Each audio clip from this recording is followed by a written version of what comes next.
اب دیکھیں، میں آج ہی ان کا ایک بیان سن رہی تھی، ان کے والد صاحب فرما رہے تھے کہ جی مجھے امریکہ نے $5 ارب کی آفر کی اور وہ میں نے ایبسلیوٹلی ناٹ کہا۔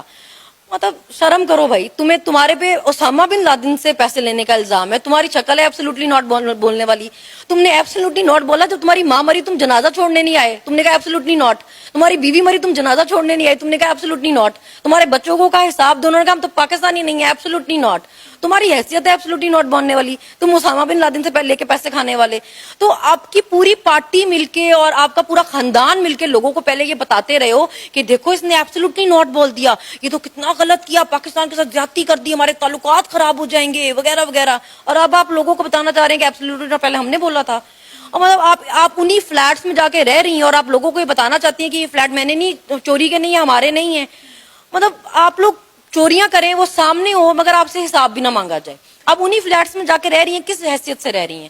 یہ جو 5-5 لاکھ کا جوتا ہے، 10-10 لاکھ کا بیگ ہے، ان کا جو ہسبینڈ ہے وہ کیپٹن ریٹائرڈ ہے، اس کی کتنی ریٹائرڈ کی سیلری ہوتی ہے؟ خود تو یہ کوئی نوکری نہیں کرتی۔ تو یہ تو مطلب یہ ہے کہ آپ کا باپ چوریاں کرے، وزیر اعظم تھا کیونکہ وہ آپ کے نام پہ سارا پیسہ رکھوا دے، اس پہ آپ عیاشی کریں، اس پہ آپ 10 لاکھ کا بیگ پکڑ لیں، 10 لاکھ کی جوتی پہن لیں، لیکن جب آپ سے حساب مانگا جائے آپ کے، مجھے کیا پتا میرے پاس کہاں سے آئے۔